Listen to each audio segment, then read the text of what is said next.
Assalamualaikum dan salam sejahtera. Saya Najib Arif dan ini Niaga Awani. Jumaat ini hari yang cukup penting. Kita akan mengetahui apakah angka untuk pertumbuhan keluaran dalam negara kasar KDNK Malaysia untuk suku keempat dan sekaligus untuk tahun penuh 2021. Kita mengerti dan juga faham sepanjang tahun 2021 pelbagai onak yang kita lalui. Penutupan ekonomi membawa kepada penurunan pertumbuhan pada suku ketiga pada kadar negatif dan juga suku keempat paling penting kerana pembukaan ekonomi kebanyakan negeri adalah pada fasa 4 dan ini mungkin akan membawa kepada peningkatan yang tinggi. Kalau kita melihat beberapa analisis dan juga unjuran yang dikeluarkan oleh beberapa firma, ada yang mengatakan bahawa 3%, 4% dan sebagainya. Namun apakah angkanya dan bagaimana ini akan mencerminkan pemulihan ekonomi yang bergerak kepada tahun 2022 dan bagaimanakah data-data seperti FDI, pelaburan langsung asing ini, DDI, pelaburan langsung domestik ini akan menyumbang kepada pertumbuhan ekonomi bergerak kepada tahun 2022. Itu yang ingin saya bincangkan pada jam ini. Saya nak bersama dengan pensyarah kanan Putra Business School, Profesor Mada Dr. Ahmad Razman Abdul Latif yang bersedia pada ketika ini. Assalamualaikum Doktor, selamat pagi. Terima kasih kerana bersama kami pada jam ini. Doktor, pertama sekali kalau kita melihat kepada Jumaat ini hari yang penting untuk kita nantikan untuk suku keempat. Namun kalau kita melihat seperti Moody's Analytics sebagai contoh menjangkakan pertumbuhan KDNK 3% bagi suku keempat dan juga apakah mungkin angka yang boleh kita jangkakan berdasarkan data-data ekonomi sedia ada yang kita perolehi pada tahun 2021. Doktor. Ya, terima kasih Najib. Apabila kita melihat anggaran Moody's sebagai contoh bahawa KDNK suku keempat ini mungkin sekitar 3%, saya melihat ianya realistik, boleh dicapai walaupun kalau kita lihat KDNK suku ketiga 2021, kalau peningkatan 3% untuk suku keempat itu bermakna KDNK dia meningkat 10%, tetapi kalau kita lihat secara keseluruhan suku keempat, 3% pada suku tahun keempat akan menyebabkan keseluruhan KDNK bagi 2021 adalah 3%, iaitu bertepatan dengan anggaran Bank Negara dan juga kerajaan sebelum ini bahawa kemungkinan KDNK untuk keseluruhan 2021 itu sekitar 2 hingga 3%. Dan kalau kita lihat kenapa kita boleh menjangkakan KDNK pada suku keempat 21 ni adalah positif 3% adalah kerana beberapa siri pertumbuhan merangkumi pelbagai sektor yang berlaku pada suku keempat yang agak positif. Kalau kita rujuk kepada statistik yang baru-baru ini dikeluarkan oleh Jabatan Perangkat Malaysia, pertama kali kita lihat jumlah jualan perkhidmatan ataupun services volume sales pada suku keempat 21 telah mencatatkan peningkatan 5.3% iaitu sebanyak 460 bilion, dan kalau kita lihat indeks volume juga meningkat 3% berbanding pengucupan 7.5% pada suku ketiga. Itu perkhidmatan meningkat 5.3%. Kalau kita lihat pula sektor perkilangan pada suku keempat 21 juga mencatatkan peningkatan 15.5% pada bulan Disember, dan ini adalah peningkatan sebanyak 5 bulan berturut-turut, menunjukkan bahawa kita punya sektor perkilangan memang mengembang dengan orang kata positif sekali sejak 5 bulan terakhir pada 21. Dan kalau kita lihat juga sektor dagangan, peruncitan dan pemborongan juga turut mencatatkan jumlah tertinggi bulanan pada Disember berjumlah 120.5 bilion, meningkat 6 bulan berturut-turut dan menjadikan jumlah jualan pada 2021 itu sekitar 1.3 trilion. Dan kalau kita lihat indeks volume pun meningkat 1.4% pada suku keempat 2021. Cuma sektor pembinaan kita lihat pada suku keempat 21 tu menguncup 12.9% berbanding suku keempat tahun 2020. Tapi kalau kita bandingkan dengan suku ketiga pada tahun 2021, jumlah jualan dia sekitar 27.6 bilion itu lebih tinggi daripada 24.8 bilion.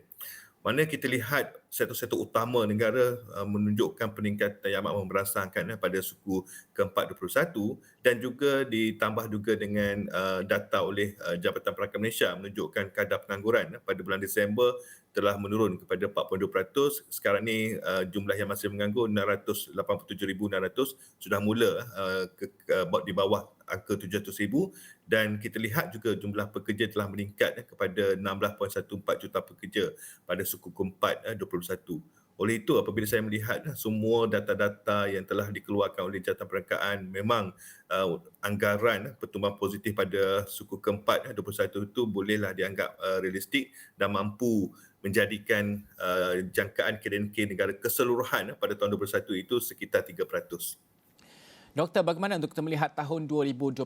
Untuk tahun ini dengan jaminan tiada penutupan ekonomi yang dikeluarkan oleh MITI sendiri, kerajaan juga, dan adakah ini menggambarkan pemulihan kita di landasan yang betul meskipun kes semakin tinggi pada ketika ini, Doktor? Ya, apabila kita melihat jaminan oleh kerajaan bahawa kita tidak akan menutup ekonomi, ini adalah disebabkan indikator bukan terhadap kes.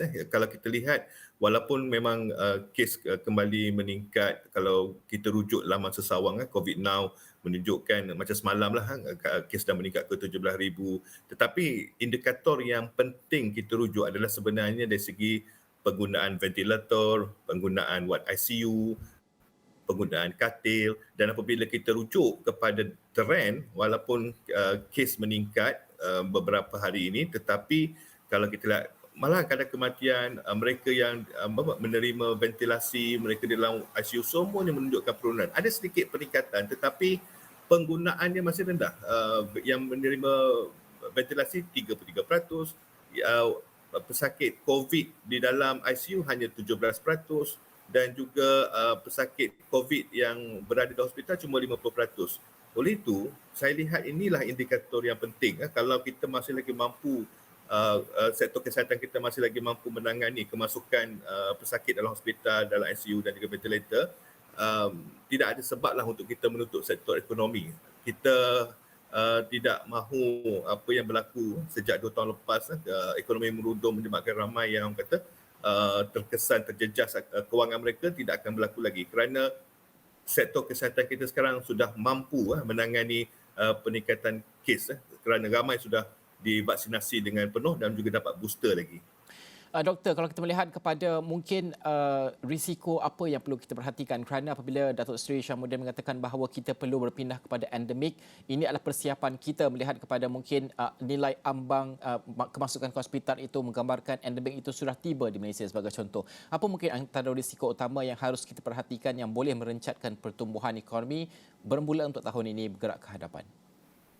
Saya melihat risiko utama ada datangnya daripada faktor luaran dan juga faktor dalaman. Kalau kita lihat faktor luaran, kalau negara kita mampu menangani jangkitan ataupun kes-kes serius jangkitan ini, tetapi negara di luar mengalami situasi yang mana mereka tidak mampu menangani kes jangkitan yang tinggi, isu kesihatan mereka terjejas dengan teruk menyebabkan mereka menutup sektor ekonomi dan mengawal pergerakan, maka kita akan terjejas kerana kita adalah negara pengeksport. Itu faktor luaran, maknanya gangguan bekalan antarabangsa, rantai bekalan antarabangsa itu boleh menjadi satu faktor yang mengekang pertumbuhan ekonomi kita. Kalau faktor dalaman pula, kita lihatlah bahawa tak lama lagi ada pilihan raya negeri Johor.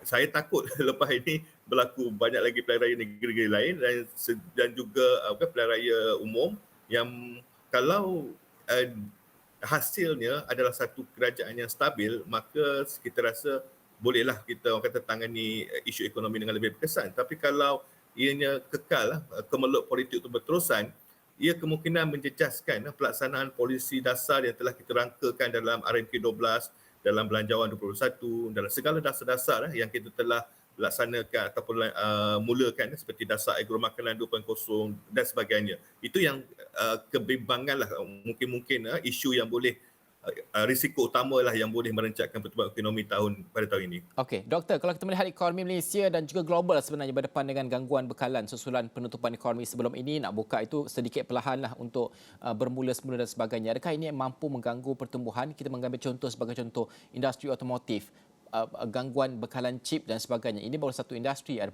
banyak lagi industri yang terjejas dan sebagainya, gangguan bekalan ini. Bagaimana ini memberikan kesan ataupun risiko kepada pertumbuhan yang kita dambakan?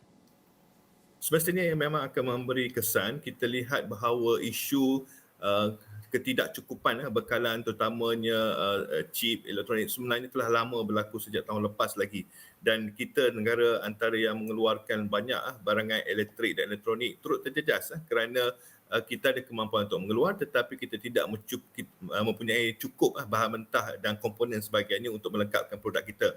Dan saya melihat isu ni akan berterusan lagi tahun ini kerana ini bukan mudah diselesaikan. Ia melibatkan rantaian bekalan antarabangsa. Satu barangan itu tidak hanya bergantung kepada satu negara saja dari segi komponen. Ia melibatkan banyak komponen daripada banyak negara. Dan inilah sebenarnya satu keutamaan yang kita harus tumpukan bagi tahun ini untuk memastikan kita tidak bergantung kepada hanya satu negara, satu pengeluar bagi setiap komponen tetapi mempelbagaikan, mendiversifikasikan sumber. Ini kita boleh lakukan sejak kita meratifikasikan RCEP yang melibatkan 15 negara dagang utama. Kita boleh mencari peluang untuk memastikan bahawa risiko gangguan ini dapat diminimumkan tahun ini.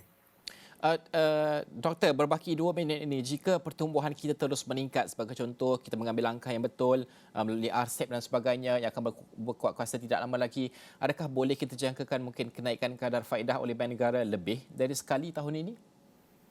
Itu yang memang akan dijangkakan terutamanya pada separuh tahun kedua tahun ini. Kita tengok kadar OPR Malaysia masih lagi orang kata 1.75% yang paling terendah lah dalam sejarah sejak pada Julai 2020. Tapi kalau kita ingat semasa 22 Januari 2020 masa itu kadar OPR sekitar 3%. Kemudian dia turun sedikit sehingga 1.75%. Dan dan satu lagi kita kena lihat inflasi sekarang sekitar 3.2%, dan mungkin boleh naik lagi jika kita tidak mampu menangani isu bekalan makanan dan sebagainya. Dan disebabkan itu untuk menangani kenaikan harga barangan ataupun inflasi yang mendadak untuk menyejukkan sedikit ekonomi ini, maka Bank Negara kemungkinan akan menaikkan ada kadar OPR 1.7% tu mungkin kepada 2 dan juga kepada 2.25 menjelang akhir tahun ini. Itu yang kita akan jangkakan sebenarnya. Okey, Doktor, terima kasih kerana meluangkan masa bersama dengan kami pada jam ini. Kita menantikan Jumaat ini sudah pasti pengumuman oleh Bank Negara Malaysia untuk angka suku keempat KDNK, pertumbuhan ekonomi dan juga tahun penuh 2021 dan bagaimanakah gambaran untuk bergerak kepada tahun 2022 dengan segala risiko penularan dan juga nilai ambang yang ditetapkan berkaitan dengan COVID-19 dan bagaimanakah pemulihan ini akan berterusan dan pada akhirnya bagaimanakah kesannya kepada rakyat dan juga orang ramai yang kini masih lagi ramai yang tengah bertungkus lumus lagi, struggle lagi untuk memulakan kehidupan pasca pandemik COVID-19. Terima kasih Profesor Madya Dr. Ahmad Razman Abdul Latif, Pensyarah Kanan Putra Business School kerana membincangkan perkara tersebut. Niaga Awani, kita akan berhenti rehat seketika. Kita akan kembali selepas ini.